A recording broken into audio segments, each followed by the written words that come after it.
yaakaar gu rëy sax yaakaar gu rëy mën na ci am parce que li njëkk ci yaakaar mooy ña ñu am yaakaar ci ñoom am volonté bi y a cette volonté bi damay rejoindre Pape Samba li mu wax volonté bi mooy réappropriation bi loo xam ni rëccoon nañu waaye on a une chance tey récupérer ko et pourquoi yaakaar mën a am dans ce genre de contexte politique bi la daan xalaat jéem a wut benn multinational mu dugal dossier am ci suuf ñu jox ko mbir yi ma laal samay rétrocommission ñu viréel ma ko Suisse Îles Caïmans wala feneen ak feneen dans les paradis fiscaux ñu assurer la li nga xam ne mooy la confidentialité fii y a des opposants yoo xam ne ci loolu rek la ñuy dund nit ñi toog naan kii fu muy jëlee xaalis kii fu muy liggéey ànd xëyam am na de opposé ils ont reçu des rétrocommissions yoo xam ni dinañ ci dund ba dee jëlal dans l'opposition am na ci benn pour bañ leen séddee ñi Sénégalais yaa ngi leen laaj yéen fu ngeen jëlee xaalis lu tax xëyoo gontoo amoo entreprise te ba nga dalee liggéey dajale woo fe looy dundee ils ont reçu des rétrocommissions dañuy nekk ci ay fonctions stratégiques yenn ministères yi nga xamante ni nii da ngay laal ay milliards ngay laal benn opportunité am na y a l'intérêt des Sénégalais dedans nga xoolee say intérêt wu bopp placer benn multinational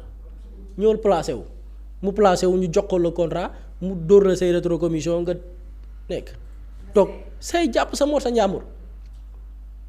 léegi on a la chance avec Yaakaar Teraanga et je pense que ñun personnellement dinañ ci liggéey lu bari dinañ ci liggéey lu bari am na benn kilifa moo ci doon waxtaanal donc dinañ ci liggéey boo xam ni les Sénégalais vont comprendre fu ñu jëm l'impact parce que ginnaaw bu ñu xoñoñalee Sénégal xam nga sàgg ak dossier gars yi ne tàng na xol yi neexul mais ginnaaw bi ñu expliquer nit ñi affaires yi ba mu laal leen ba ñu interpeller leen mais ñu xamal leen ni y a espoir Pape Samba dafa junj Yaakaar Teraanga man ci benn rapport bu ma lire au niveau du ministère de l'énergie dañ ne bu ñu ko estimer ci valeur ci document bi am na lu toll ci 20 TCF benn donnée la pour mesurer la quantité même valeur bi ñu ne la benn TCF benn unité de mesure la ñu ne benn TCF kese boo ko jëlee dafay représenter lu toll ci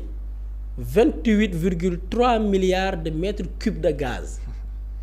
maanaam Yaakaar Teraanga ci valeur am unité de mesure bi ñu naan TCF am nañ ci 20 boo jëlee Yaakaar jël Teraanga 5 TCF pour Teraanga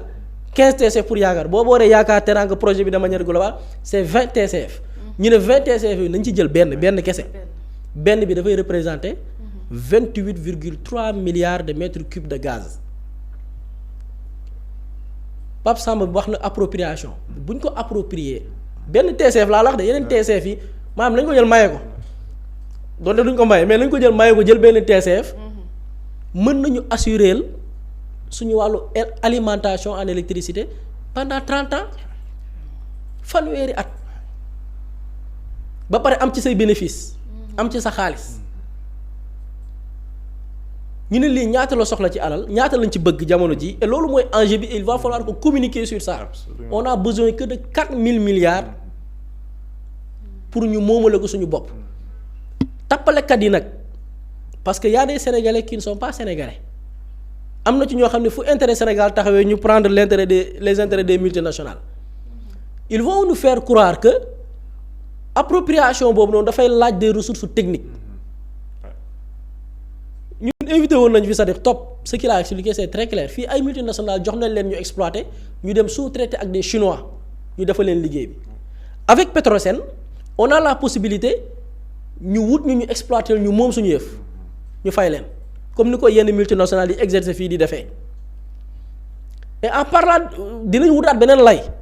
ne woy l'infrastructure on a l'infrastructure y a y a SAR mën na ñëw ci SAR togg bi la transformation SAR daf koy def ñu raffiner li nga xamante ni mooy mooy la matière première tappalekat yi dinañ ñëwaat ne non les infrastructures techniques y a les RGS les réseaux gaziers du Sénégal réseau gazier du Sénégal nit ñi dañ koy dégg mais lan la créer des infrastructures yoo xamante ni pipelines yi ngay dégg nii Sénégal daf koy créer pour le transport des ressources te on te dit que biir RGS y a Petrosen mais y a la Sénélec ressource bi dinañ ko produire ci dëkk bi jëlee ko foofu mu jaar Sarr bu jaaree Sarr y a les réseaux gaziers du Sénégal qui vont assurer le transport. Absolument. mu dem Sénélec loolu c'est-à-dire que les ressources sont là bu ma nee les ressources nag xalaat baa ngi fi projet yaa ngi fi mais les ressources yi ci ëpp solo muy les ressources humaines yi ngi fi nag. te ma yokkal la sax pour Sénélec boobu dañoo bëgg Sénélec nekk jamono ji kuy alimenter la sous-région par rapport à l'électricité dans la réappropriation de Yaakaar Teranga. exactement donc Yaakaar Teranga moom dama ne wuyu na turam. wuyu na turam on peut bel et bien avoir espoir mais maintenant li ci des mooy c'est une volonté. c'est une volonté. le premier ministre junj na ko démb on a besoin que de 4000 milliards mi ngi mel ni ci état mi ngi mel ni man mii waroon ñu ne ma génnee 1000 francs yomb na état on peut trouver des mécanismes pour am 4000 milliards. bu doon tappalekat yu njëkkee rek dañ naan non 4000 milliards dafa bari nañ dem wut benn multinationale ñun mën nañ lijjanti 4000 milliards nañu lever des fonds. appel public à l'épargne pour l'appropriation de Yaakaar Teranga et je pense que loolu comme li ko junj yaakaar dafay am là on parle des hydrocarbures mais demal dans le domaine de l'électricité y a des efforts yi nga xamante ni ñi ngi koy def moom laay wax dossier boo jël nag y a des intérêts te intérêts yi du tubaab yi ñoo ñëw di ko xeex fii de tubaab yi dañuy wut ay nit yu ñuul comme ñun yor ñu bokk yi tur bokk yi sant bokk yi tund bokk dëkk yi ñu dëkk bokk nationalité muy la nationalité sénégalaise ces mêmes sénégalais ces renégociations là bu ñu taxawee ñoom ñu taxaw comme des défenseurs c'est le cas avec l'électricité l'électricité en parlant de renégociation le premier ministre wax na ko démb lan la ñu gis ñu ne état bu Sénégal moo signé ak AO Power mu sous-traité ak benn sénégalais bi def ay surfacturation yi toll ci 15 milliards un nouveau directeur ñëw renégocier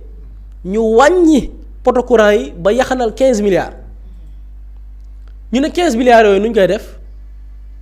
ñu ne nañ ci boole village yi ci bokkul am na village yoo xam ne projet bi naruñ ci woon bokk na leen ci boole bi ñu tasaaree 15 milliards ci yeneen villages yi on a combien de villages 240 villages c'est-à-dire 240 villages. bokk nañ ci projet bi avec les renégociations yi nga xamante ni ASER def nañ ko avec l'arrivée de Jean-Michel Sène